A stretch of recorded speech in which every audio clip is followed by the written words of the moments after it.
प्रयागराज महाकुंभ से एक व्यक्ति दिल्ली अपने बेटे को फोन मिलाता है। जैसे ही फोन मिलाता है लेकिन ये कुछ बात नहीं कर पा रहा था। इधर से वो रोने लगता है। बेटा अपने बाप के रोने की आवाज़ सुनने के बाद थोड़ा परेशान हो जाता है और बेटा कहता है कि पिताजी क्या हुआ, तुम इतना परेशान क्यों हो रहे हो। बाप फिर और जोर जोर से रोने लगता है। दरअसल बात ही कुछ ऐसी थी। बाप अपने बेटे से कहता है कि मैं पिछले 15 घंटों से तुम्हारी माँ को तलाश कर रहा हूँ लेकिन वो मिल नहीं रही है, अचानक से लापता हो गई है, भीड़ का हिस्सा बन जाती है। ऐसी कौन सी जगह थी जहाँ मैंने उसको तलाश करने की कोशिश नहीं की। अब बेटा जैसे ही ये बात सुनता है बेटा भी घबराने लगता है, लेकिन अब घबराने से कोई फ़ायदा नहीं था। वो अपने बाप से कहता है कि पिताजी आप बिल्कुल भी परेशान मत हो, भगवान पे भरोसा रखो, सब कुछ ठीक हो जाएगा। जैसे ही ये बेटा अपने बाप को तसल्ली देता है उसके बाद बाप भी शांत हो जाता है और कहता है कि तुम जो भी प्रयास कर सकते हो वो प्रयास करते रहो और यहाँ जो आसपास में कोई पुलिस हो, थाना हो या लोग हो, उससे पूछो कि माँ कहाँ है, कहाँ पर है। बेटे ने जैसे ही बाप को तसल्ली दी उसके बाद फिर बेटा अपने छोटे वाले भाई से बातचीत करता है और कहता है कि माँ कहीं महाकुंभ में गुम हो गई है, मिल नहीं रही है, भीड़ का हिस्सा बन गई है, पापा बहुत ज़्यादा परेशान हो रहे हैं, हम लोगों को कुछ करना चाहिए। इसके बाद दोनों बच्चों ने वो अपने मामा से बात करते हैं। मामा से कहते हैं कि मामा जितनी जल्दी हो सके महाकुंभ चलते हैं, माँ असल महाकुंभ में गुम हो गई है, पिताजी बहुत ज़्यादा परेशान है, उसका रो रो के बुरा हाल है, हम लोग मिल के उन्हें कहीं ढूंढते हैं, तलाश करते हैं। अब यहाँ से दोनों बेटे अपने मामा के साथ महाकुंभ में पहुँच जाते हैं और महाकुंभ में तलाश करना शुरू कर देते हैं। आखिरकार कई घंटे के परेशानियों के बाद माँ मिलती ज़रूर है, लेकिन जिस रूप में मिलती है इस रूप की उन्होंने कभी कल्पना नहीं की थी। दरअसल माँ का कत्ल हो चुका था और कत्ल का जो पुलिस ने खुलासा किया, एक एक कड़ियों को जब जोड़कर देखा गया तो कातिल का नाम जब सामने आता है तो लोगों को बड़ा आश्चर्य हो रहा था। सोचने पर मजबूर हो गए थे कि आखिरकार ऐसा क्यों किया और क्यों क्यों हो गया। तो सबसे पहले आप सभी को मेरे तरफ से नमस्कार और आप सभी का मेरा YouTube चैनल में बहुत बहुत स्वागत है। आज की जो सच्ची घटना है जो मैं आपको सुनाने जा रही हूँ, ये सच्ची घटना शुरू होती है राष्ट्रीय राजधानी क्षेत्र दिल्ली का एक इलाका है तिरुपपुरी। दरअसल यहाँ का रहने वाला एक व्यक्ति जिसका नाम होता है अशोक दरअसल एमसीडी दिल्ली के अंदर वो सफाई कर्मचारी होता है। उसकी पत्नी जिसका नाम मीनाक्षी, जिसकी उम्र लगभग 35 साल के आसपास होती है। मीनाक्षी पिछले कई दिनों से लगातार से अपने पति से कह रही थी कि देखो कितने सारे लोग महाकुंभ में स्नान करने के लिए जा रहे हैं, लेकिन तुम हो कि बिल्कुल भी जाते नहीं हो, क्या हम दोनों नहीं चल सकते। जब पत्नी अपने पति से बार बार ये बात कह रही थी तो आखिरकार पति ने कुछ छुट्टी की व्यवस्था की और छुट्टी की व्यवस्था करने के बाद इन्हीं वो दिल्ली के म्युनिसिपल कॉरपोरेशन में सफाई कर्मचारी के पद पर काम कर रहा था, वहाँ से छुट्टी लेता है और छुट्टी लेने के बाद वो 17 फरवरी 2025 को अपने घर से निकलता है और सीधा महाकुंभ के लिए निकल जाता है और अपनी पत्नी को लेकर वो महाकुंभ में पहुँच जाता है। वहां जाने के बाद 18 फरवरी 2025 को दिन भर वो स्नान वगैरह करते हैं, घूमते हैं इधर उधर, वो पूरा अपना काम करने का जो था वो सब करते हैं और करने के बाद अचानक ही एक भीड़ का एक रेला आ जाता है और रेला आने के बाद उसकी पत्नी का हाथ छूट जाता है और वो अपनी पत्नी को आवाज़ लगाता रहा, लेकिन उसकी पत्नी अचानक से जब गायब हो जाती है तब वो बहुत ज़्यादा परेशान हो जाता है।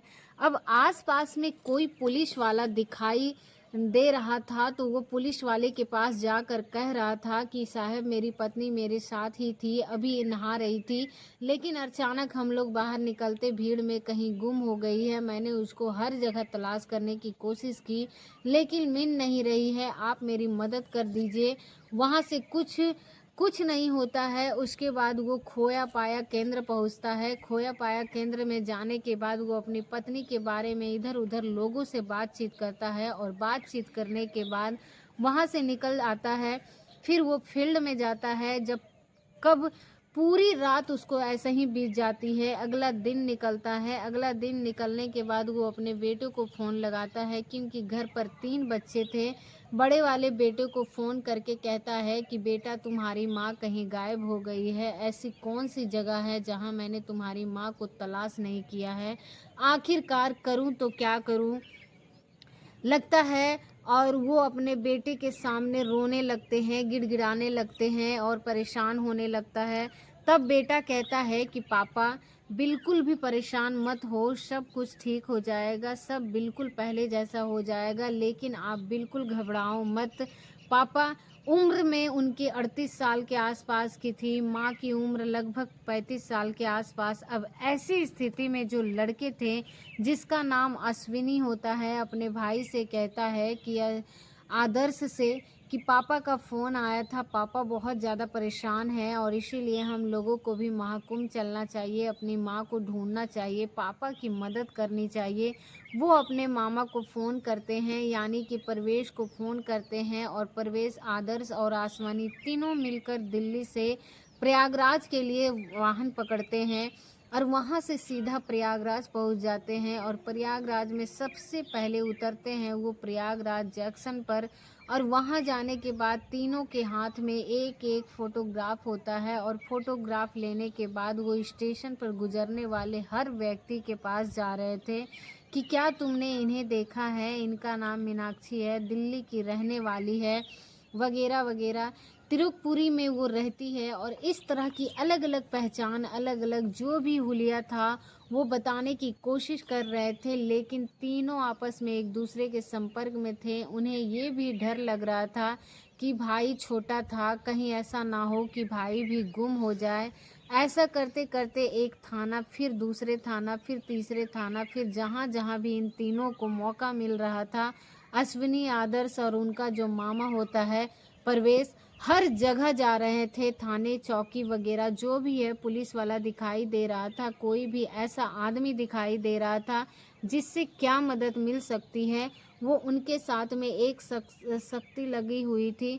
तख्ती पर माँ का फ़ोटो और फ़ोटो लेकर वो ऐसे टहल रहे थे, घूम रहे थे। खोया पाया केंद्र जाते हैं। खोया पाया केंद्र जाने के बाद वहाँ भी जाकर अपनी माँ का नाम बताते हैं, जगह बताते हैं, कहाँ से आई हैं, कब आई हैं, कैसे गुम हुई हैं। पूरी जानकारी देने के बाद वहाँ भी अपना दर्ज करा देते हैं और यहाँ से निकलने के बाद दारागंज थाने पहुँच जाते हैं। दारागंज थाने पहुँचने के बाद जैसे ही वो फ़ोटो दिखाया जाता है पुलिस वालों को, तभी एक पुलिस वालों की नज़र पड़ती है उस फ़ोटो पे। उस फ़ोटो को देखने के बाद वो पुलिस वाला कहता है कि हो ना हो, मुझे ऐसा लग रहा है कि झूसी थाने में एक महिला मिली है, तुमने वहाँ जाना चाहिए, वहाँ जाकर बातचीत करनी चाहिए, हो सकता है वो तुम्हारी माँ मिल जाए। उन्हें तो बस एक उम्मीद की किरण चाहिए थी, बस उसे एक ये था कि कहीं से कुछ भी हो जाए, माँ मिल जाए। और इसके लिए वो सीधा झूसी से थाने में पहुंच जाते हैं और वहां जाकर एसएसडीओ का इंतज़ार कर रहे थे। एसडीओ उपेंद्र प्रताप वहां जाने के बाद रोते हुए, गिड़गिड़ाते हुए अपनी पूरी कहानी बयां करते हैं और कहते हैं कि हमारी माँ का नाम मीनाक्षी है, दिल्ली की रहने वाली है और ये पिता के साथ आई थी स्नान करने के लिए, लेकिन अचानक से लापता हो जाती है, भीड़ का हिस्सा बन जाती है। हमारी माँ को ढूंढ लीजिए, तलाश कर दीजिए। और जैसे ही उस इंस्पेक्टर ने, यानी कि उपेंद्र प्रताप सिंह ने उस महिला का फ़ोटो देखा, फ़ोटो देखकर वो देखते ही रह जाता है। दरअसल वो देखते ही रहते हैं और उनकी नज़र में एक सीन, एक कहानी चल रही थी और वो कहानी कुछ इस तरह से होते हैं कि 19 फरवरी 2025 की सुबह लगभग 6:30 बजे के आसपास का वाक़या था। इसी झूसी थाना का क्षेत्र का एक इलाका है आज़ाद नगर, और आज़ाद नगर के पास ही एक बस्ती है केवट बस्ती, और केवट बस्ती में एक लॉज होता है। दरअसल सुबह के 6:30 बजे के आसपास का वक्त था। मोहन का नाम किराएदार होता है। उसको टॉयलेट में जाना था, बाथरूम में जाना था, और जैसे वो बाथरूम में जाता है सुबह 6:30 बजे के आसपास 19 फरवरी को उसने अपनी आंखों से देखा कि एक महिला जिसकी उम्र लगभग 35 साल के आसपास की होगी, वो महिला खून से पूरी तरह से लथपथ थी, होके नहाई हुई थी, जहाँ जगह जगह पर वो ब्लड फैला हुआ था। और वो इस ब्लड को देखने के बाद मोहन बहुत ज़ोर ज़ोर से चीखता है, चिल्लाता है। उसकी चीख की आवाज़, क्योंकि इस मकान के अंदर तो किराएदार रहते हैं और एक पुलिस वाला रहता है, तीनों के तीनों दौड़कर जब मौके पर पहुंच जाते हैं तो बात कुछ इस तरह होती है कि जब ये आवाज़ ना केवल इस लॉज तक थी, बल्कि आवाज़ के कितने भी जगह थी, लोग दुकानदार वगैरह थे, सब के सब तक आवाज़ पहुंचती है। सुबह के 6:30 बजे लोग दौड़कर वहां पर जब पहुंचते हैं तो उन्होंने जो महिला को अपनी आंखों से देखा, सब लोग देखते रह जाते हैं। उनकी आंखें खुली की खुली रह जाती है। दरअसल महिला की हत्या कर दी गई थी किसी धारदार हथियार से, लेकिन उनके पहचानने की तमाम कोशिश की जाती है, उनकी पहचान ही हो नहीं पाती है। पुलिस वाले ने उसकी लाश को कब्जे में ले लिया, पोस्टमार्टम के लिए भेजा। पोस्टमार्टम की रिपोर्ट से पता चलता है कि किसी धारदार हथियार से बार बार वार किए गए हैं और उसको मौत के घाट उतार दिया गया है। कौन है कातिल और महिला कौन है, कहां से आई है, इसके बारे में पुलिस तलाश कर रही थी। उस महिला को 72 घंटे के लिए एक जगह रख दिया गया है।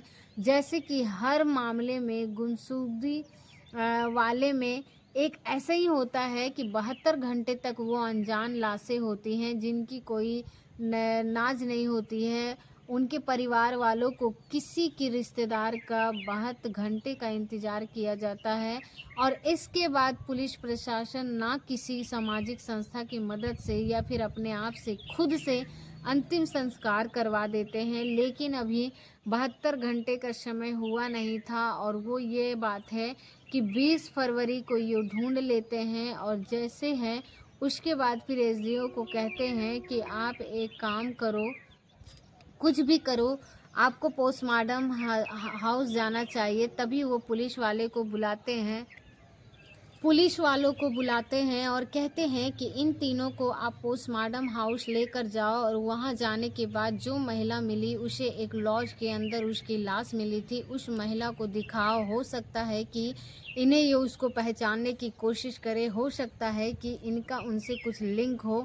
पुलिस वाले यानी कि जो इंस्पेक्टर साहब होते हैं, एसडीओ उपेंद्र प्रताप सिंह, उन्होंने सिर्फ एक कहानी जो उनकी दिमाग में चल रही थी, जो गुमशुदा लोग अपनी मां को तलाश कर रहे थे, उन्होंने कहा कि जाकर देखो। जैसे ही वो दोनों बेटे और उनके मामा पोस्टमार्टम हाउस में पहुंचते हैं, वहां जाने के बाद सबसे पहले नज़र साड़ी पर ही पड़ती है। साड़ी को देखते ही वो जोर जोर से रोने लगते हैं, चीखने लगते हैं, चिल्लाने लगते हैं। दरअसल साड़ी से ही पता चल गया था, क्योंकि वो साड़ी जो था माँ रोज़ पहना करती थी, कभी कभी खास करके खास मौक़ों पर भी वो रोज़ पहना करती थी।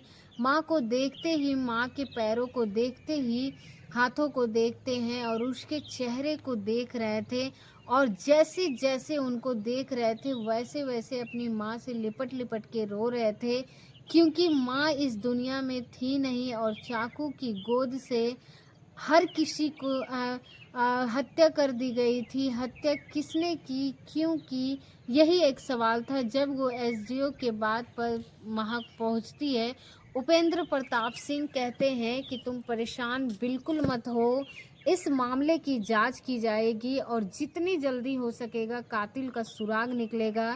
अब इसके बाद जो आसपास के इलाके में सीसीटीवी कैमरे लगे हुए थे, उन सीसीटीवी कैमरों की मदद से देखा गया कि एक आदमी है, उसके साथ ये महिला है। और आदमी जब सीसीटीवी कैमरे में दिखाया गया तो बच्चों से पूछा गया कि ये कौन है, तो वो कहते हैं कि ये तो उनके पिताजी है। और जब पिताजी यानी कि अशोक, जो कि एसडीओ दिल्ली में सफाई कर्मचारी है, जब पुलिस वालों को तसल्ली हो गई कि अब जिस जिस जगह पर लॉज पर रुके थे। पुलिस ने वहां जाकर जब जांच पड़ताल करना शुरू किया तो उनकी कोई आईडी वगैरह ही बोलो, आईडी वगैरह नहीं थे। और 18 फरवरी 2025 की रात लगभग कुछ समय ही बीता था। रात के लगभग 9 बजे के आसपास उस लॉज के अंदर आए थे और उस लॉज में वहां पहुंचने वाला एक उनका दोस्त बन गया था। और दोस्त जो अचानक से एक रहियार होता है, अचानक व्यक्ति होता है, अनजान व्यक्ति होता है और उन्हें देखकर मदद करने लगता है। नाम उसका सुरेश बिंद होता है। सुरेश बिंद से कहते हैं कि भैया आप बहुत गरीब आदमी हैं, हमें कहीं कमरा दिलवा दे, वैसे भी 4-5 घंटे तो ही तो रुकना है, सुबह को हमारी ट्रेन बहुत जल्दी है, हम ट्रेन से निकल जाएंगे, हम जो भी हो बहुत जल्दी है, हम ट्रेन से निकल जाएंगे और 4-5 घंटे के लिए बस हमें सुला दीजिए।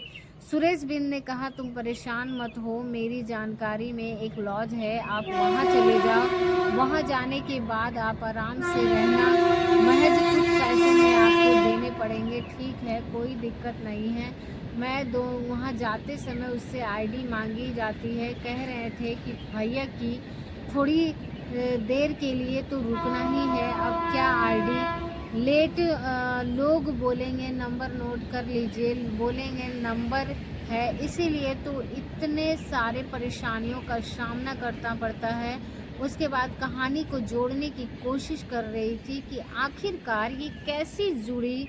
तभी उन दोनों लड़कों ने, अश्विनी और उसके 2 भाई होता है आदर्श से, पुलिस कहती है कि आपने पिताजी से बात कराओ, उन्हें बुलाओ, पिताजी को किसी जगह पर बुलाओ। और पुलिस वहां पर पहुंचते ही मौजूद जो जैसे भी पुलिस वालों का मौजूद थे वो वहां से आता है और उसको अपनी गिफ्ट में ले लेते हैं, गिफ्ट देते हैं, उनसे पूछताछ करते हैं और उस पूछताछ करने के बाद कहते हैं कि क्या तुम इस होटल के अंदर आए थे तो उसमें रुके, तब इसमें आईडी क्यों नहीं दिए, अपनी पत्नी का कत्ल क्यों किया, बस ये जो बात थी बता दो। कैसे कैसे जो पुलिस थी अपनी बात कर रहे थे और कुछ इस तरह की बातें भी निकल के बाहर आती हैं।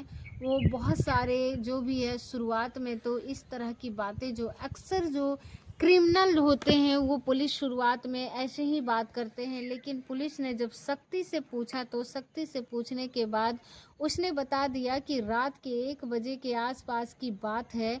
वो बाथरूम जाती है और पति और उसने अपने पत्नी को मौका देखते ही चाकुओं से गोद कर उसकी हत्या कर देते हैं। और हत्या करने की बस यही एक सवाल था कि इसके पीछे क्या कारण था।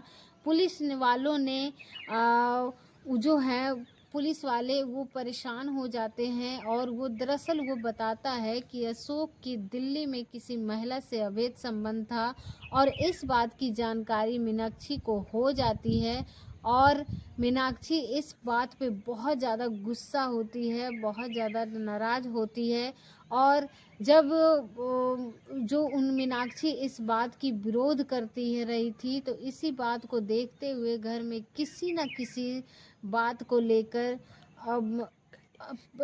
होते रहता था और आपस में रोज़ लड़ाई झगड़े होते थे कि लड़ाई झगड़े होते रहते थे, तुम उस महिला से बिल्कुल भी नहीं मिलोगे। लेकिन पति ने जिद पकड़ ली कि उस महिला से हर हाल में मिलूंगा। और जब उसकी पत्नी ने रोकना टोकना शुरू किया तब उसने सोचा क्यों ना पत्नी को ही रास्ते से हटा दिया जाए। उधर पत्नी जिद करती थी, महाकुंभ में जाना है, स्नान करना है, सब जा रहे हैं तो हमें क्यों नहीं जा सकते हैं।